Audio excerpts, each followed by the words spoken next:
ನಮಸ್ತೆ. ನೀವು ಕೇಳುತ್ತಿದ್ದೀರಿ ಪ್ರೇಮ್ ಅನ್ಮೋಲ್ ಹೋತಾ ಹೈವಾಣಿ. ನಾನು ನಿಮ್ಮ ಹೋಸ್ಟ್ ವಾಣಿ.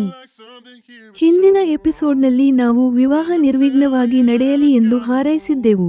ಇಂದು ನೀವು ರಾಶಿಲ್ ಎದುರಿಸಿದ ಭೀಕರ ಭಯಾನಕತೆಯನ್ನು ಕೇಳುವಿರಿ. ಅವಳ ಗತಕಾಲದ ವಿಲನ್ ಜೆಡ್ ನಗರಕ್ಕೆ ಬಂದಿದ್ದಾನೆ.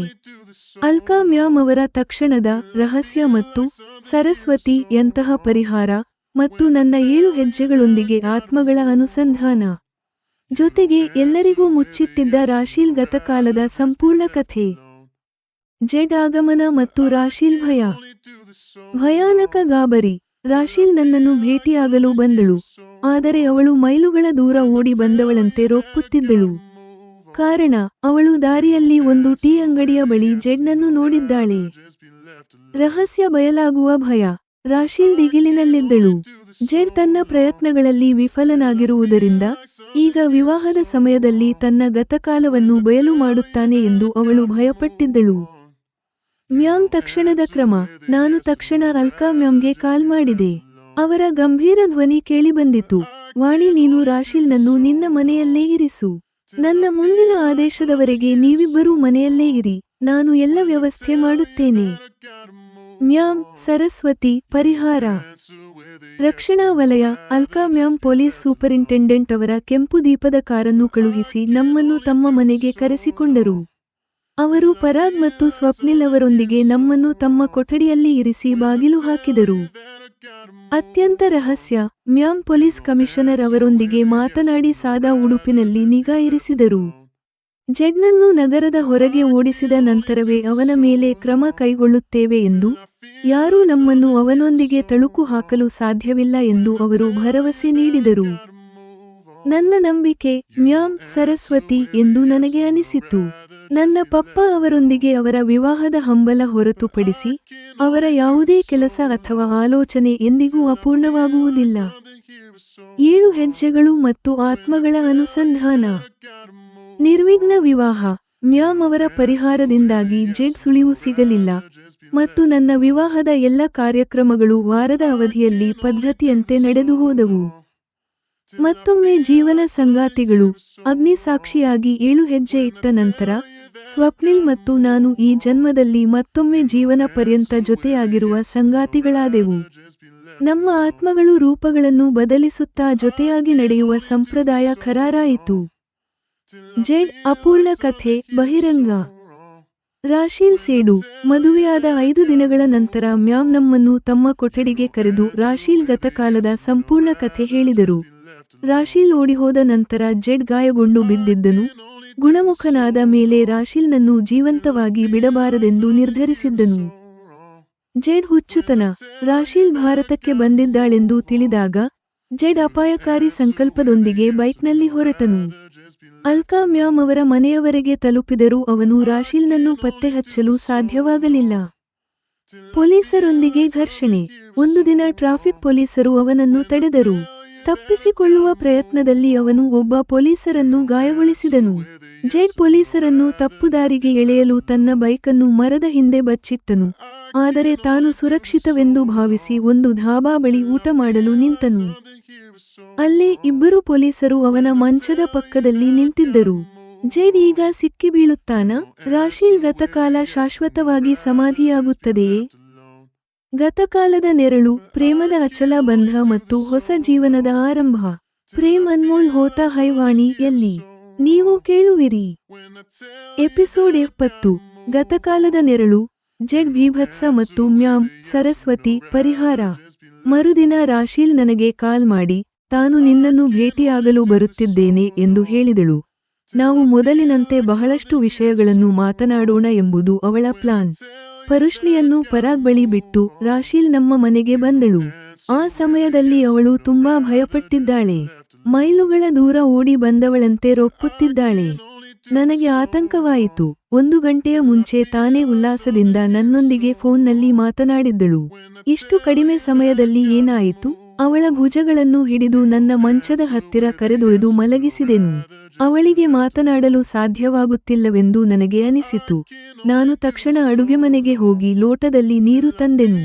ಅವಳನ್ನು ಕೂರಿಸುವಲ್ಲಿ ಸಹಾಯ ಮಾಡುತ್ತಾ ಬೆನ್ನಿಗೆ ಆಸರೆ ನೀಡಿದೆನು. ಅವಳ ತುಟಿಗಳಿಗೆ ಲೋಟವನ್ನು ಆನಿಸಿದೆನು. ಅವಳು ಆ ಲೋಟದ ನೀರನ್ನು ಪೂರ್ತಿಯಾಗಿ ಕುಡಿದಳು. ಈಗ ಅವಳ ಉಸಿರಾಟ ಸ್ವಲ್ಪ ಹತೋಟಿಗೆ ಬಂದಂತೆ ತೋರುತ್ತಿದೆ. ನಿನಗೆ ಆರೋಗ್ಯ ಸರಿ ಇಲ್ಲವಾ ಎಂದು ಅವಳ ಎದೆಯ ಮೇಲೆ ಸವರುತ್ತಾ ಕೇಳಿದೆನು.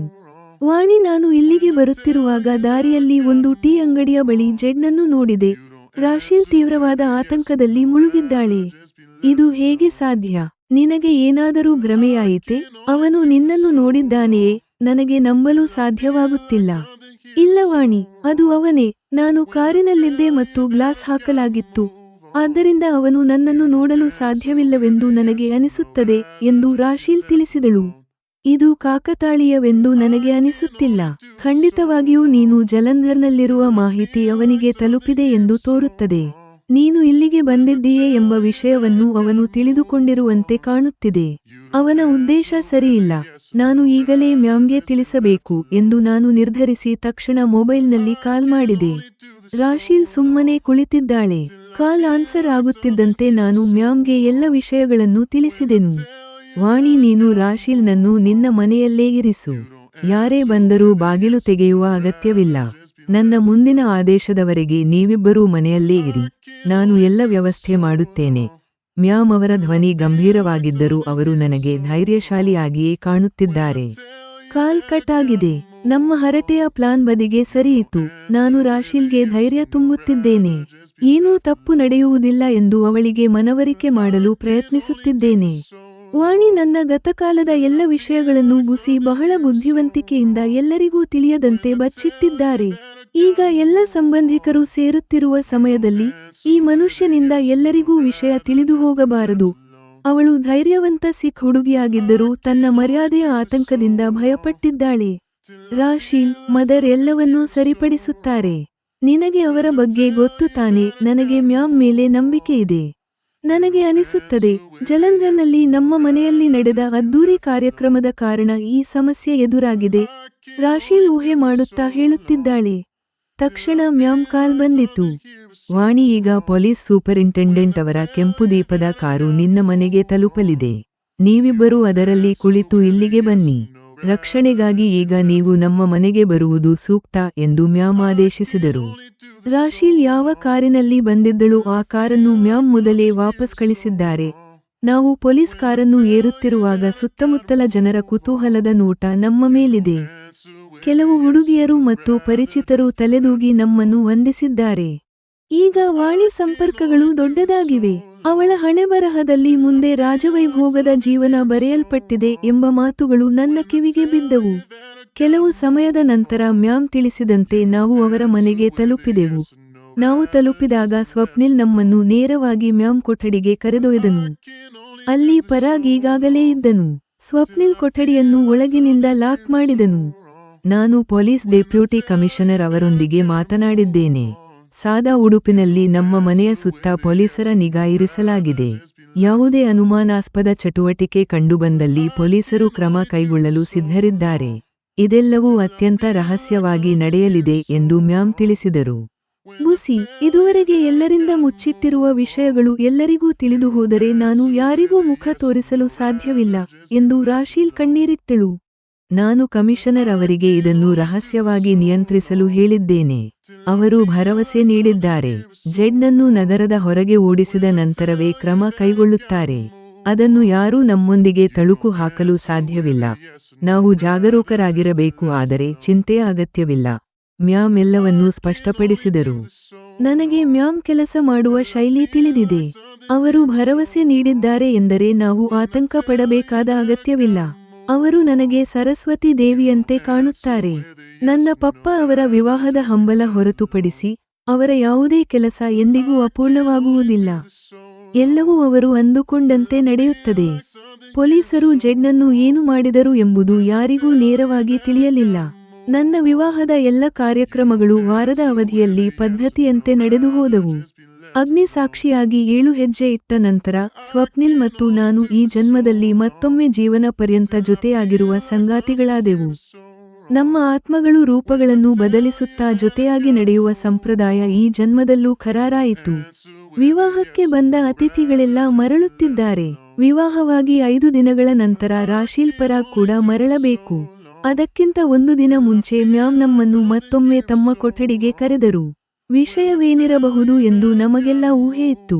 ಅವರು ಹೇಳಿದ್ದನ್ನು ಒಂದು ಸಣ್ಣ ಕಥೆಯಾಗಿ ಬರೆಯುವುದಾದರೆ ಹೀಗಿರುತ್ತದೆ. ಸನ್ನಿವೇಶ ಬದಲಾವಣೆ.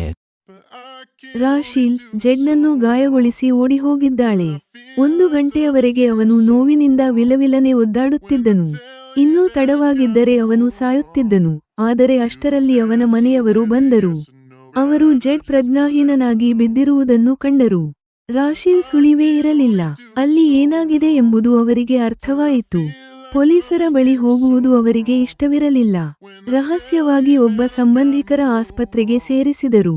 ಹಾಗೆ ಜೆಡ್ ಪ್ರಾಣ ಉಳಿಯಿತು. ಆಗ ಅವನು ಏನೂ ಮಾಡಲು ಸಾಧ್ಯವಿರಲಿಲ್ಲ. ಆದರೆ ರಾಶೀಲ್ನನ್ನು ಬಿಡಬಾರದೆಂದು ನಿರ್ಧರಿಸಿದನು.